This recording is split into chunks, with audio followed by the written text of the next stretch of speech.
Greetings, owners of fine luxury cardboard rectangles. We are here to quest for the Lotus or other good stuff, but in a budget booster boy kind of way, budget booster bust, whatever you want the triple B to be. So I know some people just love it when you tear into packs and only care about the goodness. I'm gonna be taking my time with these packs, so what I'm gonna do is at the end of the video, I'll lay out all the stuff that was any good from the packs and might even be able to include the prices for you as well. So if you're somebody who doesn't like to take your time with the cards and doesn't enjoy that style of video, just hop on to the end of it and get what you need and then get out of here.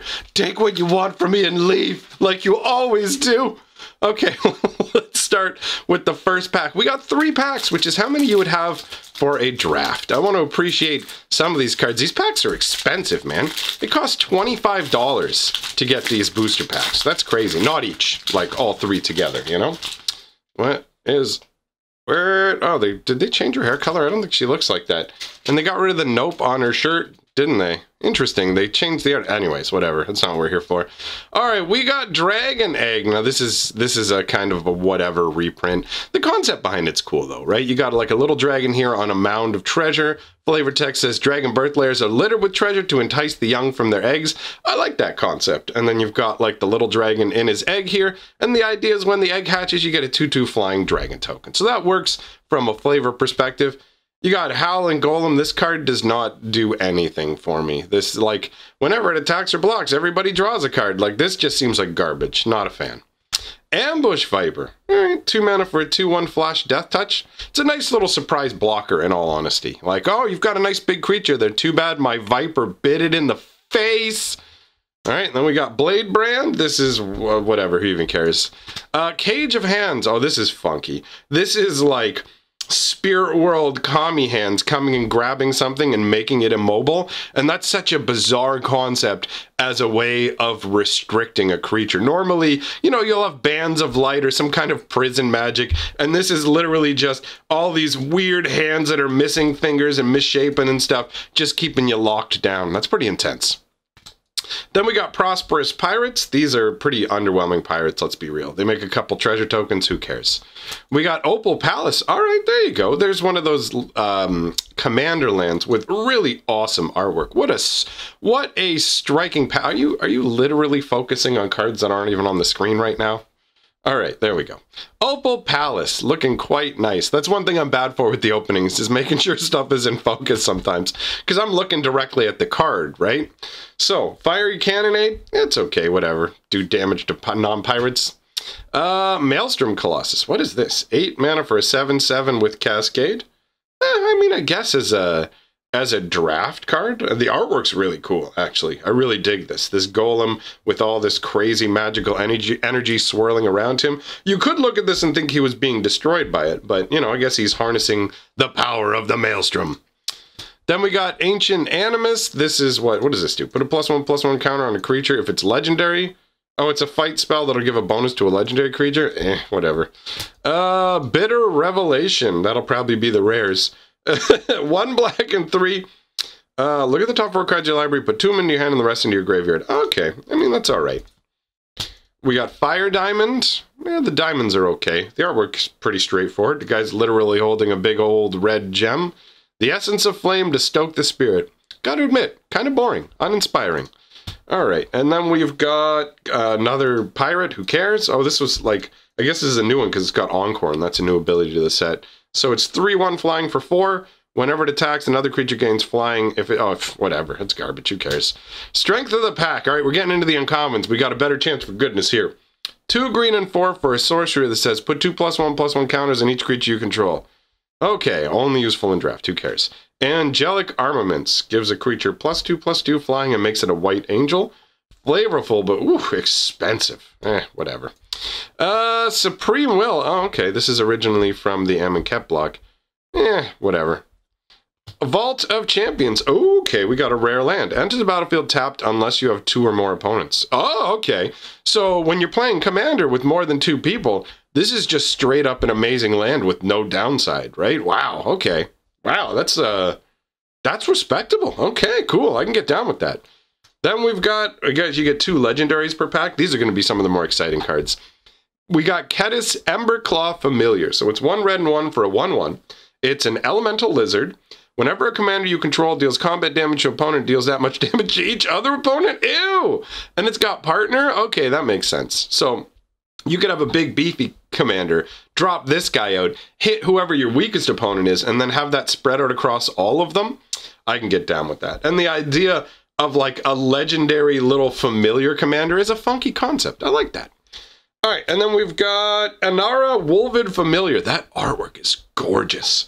1 green and 3 for a 4/4. As long as it's your turn, commanders you control have indestructible. All right, we got 2 partner commanders that both care about making your other commander have a good time. Although this also makes himself indestructible during your turn, so that's not too shabby.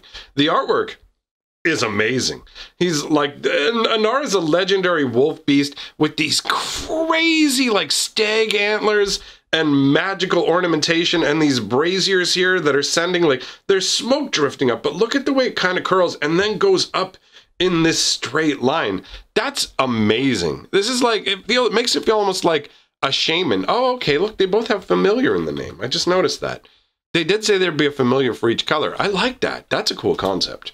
All right, then we've got the foil, which is a dunned operative. I'm dunned on this pack. This is garbage. What a disappointing foil. Although, admittedly, the artwork does look nice with the foiling. I'll give you that. But man, what a letdown. And they don't double-side these? Yeah, soldier token. Okay. So that was the first pack. And let me get into the second pack here. Let me get into the second pack here.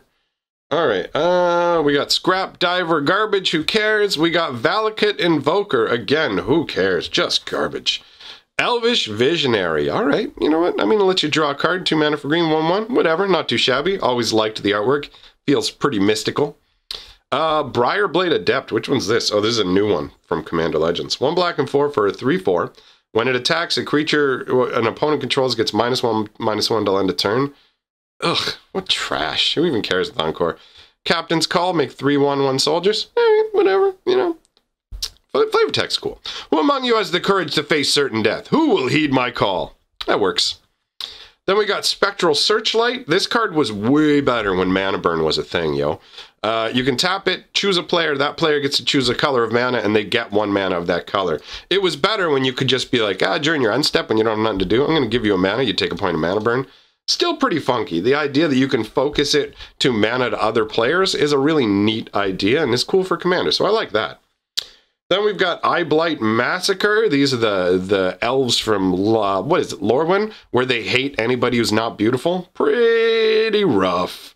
There's Nissa getting all upset about it. I've already seen so much evil, so much darkness. Why do you insist on adding more? Because they're ugly, Nissa. Because they're ugly.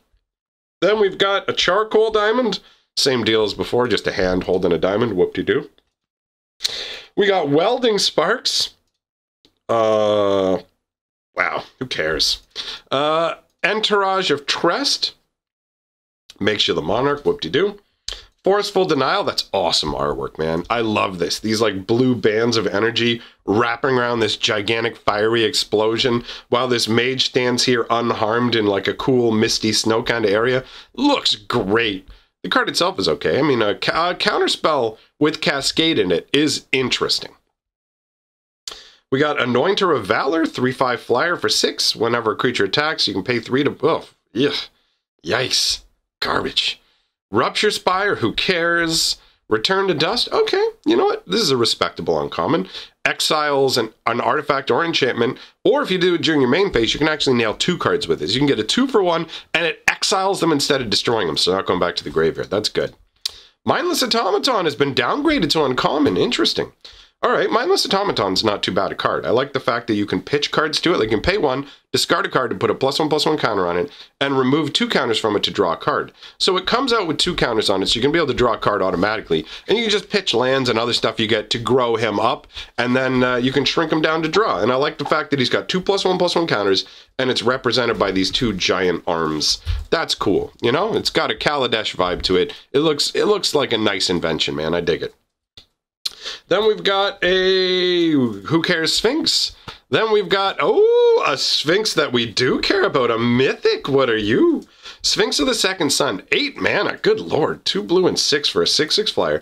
At the beginning of your post-combat main phase, you get an additional beginning phase after this phase? What? Beginning phase includes untap, upkeep, and draw? You get a second untap, upkeep, and draw every turn with this guy? What? What? Like, dude, that's amazing. After your combat phase, you get to untap and start again? I mean, yeah, you don't get another attack phase, but ooh, that's delicious. Hey! Oh, Becca, I did a video on her. I love the concept behind this. A brutal time mage that uses force to render time changes is an amazing concept. If you haven't watched the video on this, I recommend you do. It's great. Sweet score. This pack is turning out all right. And then we've got Livio, the Oath-Sworn Sentinel. 1 white and 1 for a 2/2 legendary human knight. 1 white and 1. Choose another target creature. Its controller may exile it with an Aegis counter on it. 1 white and 2, tap, exile, return all exiled cards with Aegis counters on them to the battlefield under their owner's control. And as partner, oh, funky, man. So you can just like, because he's your commander, you don't have to worry about him being gone. Like, I feel like if he wasn't a commander and you couldn't be guaranteed to get him back or play multiple copies, removing like creatures from the game with these counters on them might be a dicey scenario, because how are you going to get them back? But he's ready to come back. That's awesome. And the artwork's pretty solid too. All right, I'm down with Livio. Hey, we got a pretty Seb McKinnon artwork. We got the foil prismatic piper. Look at that. This card's weird. It's 5 mana for a 3/3 colorless shapeshifter. If it's your commander, you choose a color and he's that color, and he is partner. It's a really weird way to just get to add a particular color to your commander identity. But I mean, obviously you have to have both partners. It's everything and nothing. And look, man, you've got water flowing into nature, flowing into fire. Like, that looks so awesome. And then the token is a spirit token. All right, and we got one more pack to do. One more pack to make it through, my friends. Let's see what's in here. All right, here we go. We got a Impulsive Pilferer. When he goes, create a treasure token. He's got Encore, 1 for a 1/1. That's okay. That's actually okay. Finclade Fugitives, another Encore. Can't be blocked by creatures powered 2 or less. 6 mana for a 7/4. Underwhelming. Bladebrand, who cares? Squad Captain, oh god, who cares? Universal Solvent. 1 mana to put out, 7, tap, sacrifice it, destroy target permanent. That's cool, man. Something that can dissolve anything. And look at the artwork. This looks like some sort of like assassin destroying some important artifact or whatever. Funky. Then you've got a Sailor of Means. Oh, this is the card I was talking about before. For anybody who heard me say that they originally were going to do like, what was it? Sorry, the masterpieces and things like that for the Ixalan block. This was actually going to be the artwork for Bribery, which is cool. You can see a giant creature getting gold dropped into his hand. I like that. That's cool. We got an Annoyed Altasaur. 7 mana for a 6/5 reach trample with Cascade. Okay. You know what? I could actually see myself putting this guy in the cube. That Cascade on the back of that body and everything, that's okay. Then we got Court Street Denizen. Okay, that's pretty underwhelming. We got Luminger Gargoyle. I've always hated this card. Omen Speaker is a funky concept, but overall the card's not very exciting. Boarding Party is 6 mana for a 6/3 haste with Cascade. There's another one I could see myself throwing into the cube, just because the beefy body, being able to swing with it right away, and an extra spell attached to it is pretty strong. And then we got Eye Blight Colors. When this goes, you make 3 1/1 green elf warrior creature tokens and mill 3 cards. As long as the Eye Blights exist, the hunt will never end. All right, serviceable. And then you got a Perilous Mirror. It's okay. You know, these little guys from the messed up world of Mirrodin. All right, moving into the uncommons. He wasn't uncommon, right? Nope. Okay, so we got Fathom Fleet Swordjack. He's 4 mana for a 4/3. Whenever he attacks, it deals damage to the player or planeswalker it's attacking equal to the number of artifacts you control. Oh, weird. That's a weird concept. Okay. Next, we've got Thought Vessel. 2 mana. You have no maximum hand size. Add a mana. What? This is awesome. What? How am I not aware of this card? When I think of you have no maximum hand size, I think of the Reliquary Tower that does the same thing and Spellbook that does the same thing. This produces mana and does it? This is great. What was this originally from? Huh, crazy. I like that. Then we've got Merchant Raiders. When they or another pirate enter the battlefield and you control, tap a creature. Creature doesn't untap as long as this is out. Oh, that's okay, actually. Tell you what, you keep the rope. That's fun. That's fun. Hey, whoa, we got 3 packs and we got 2 lands. I hope these lands turn out to be like a big deal. All right, so we've got Rejuvenating Springs, and good lord, the artwork's gorgeous. This looks like such a nice, relaxing place to be. What does the flavor text say? When they're done pummeling each other, the fighters relax companionably in the springs, warming their sore muscles. Yes, dude, that's awesome flavor. All right, hey, Jared Carthalian, True Air, that's amazing. I'm actually going to be doing like a podcast today with somebody where we're supposed to talk about this character. He's got a crazy backstory. There's so much to his backstory, and sadly, it's actually unfinished because the comic books got just like shut down. They're not making them anymore. So we'll never get to know the way the story ends. But I did a video on him as well. So if you want my opinions on this guy, check that video out. And then we've got Essier Wardwing Familiar. Well, we got 3 of the 5 familiars in 3 packs. That's nuts. 1 blue and 1 for a 1/3 flyer. Spells your opponent's cast that target 1 or more commanders you control. Costs 3 or more to cast. Oh, okay. So all the familiars are partner commanders that do something for your commander specifically. That makes sense. I get that. And the foiled Edmundo. Perfectly serviceable card. You know, it's fine. Nothing wrong with it. I really enjoy the artwork depicting the concept of, like, you've got a king holding his crown here on a throne. All of his power, his crown, all that was nothing when it came to taking his life, right? He's just as frail and fallible as the rest of us. I like that. All right, my friends, so now we'll do a quick cut and I'll be back with just the goodness and the prices. All right, well, here we have the only cards that really matter out of everything that we opened, okay? And they're kind of arranged in value. So 50 cents on Livio, Jared's worth 75 cents. So that brings us to $1.25. That's going for $1. That's $2.25. Another 2 here, so that's $4.25. We got this for 5, so that's $9.25. And then each of these are 12 bucks, which adds another $36. So that brings it to like 45 bucks and change. Now, bear in mind, this is all Canadian pricing. So if it sounds weird to you, you know, whatever. You're obviously in another country where your pricing is different. And this is like pre-release weekend style prices. So I expect some of this will drop either way. But turns out that it cost me 25 and I got 45. So even if I sold this for like half of what it's going for, I could roughly recover my money. Not too shabby. For 3 random packs, that is a pretty sweet haul. I can't complain. And in terms of coolness, there's some really cool cards in here as well. So that wraps it all up, my friends. Let me know what you thought about this in the comments below. My little budget boosty boy. This is all I can do here, guys. I ain't one of the big channels. Go watch somebody else if you want to watch entire boxes getting correct. Thanks for coming by, everybody. If you like what I'm doing, like, comment, subscribe. It's all great for the channel. If you love what I'm doing, jump on my Patreon. That's all I've got to say for now. I will see you all very soon.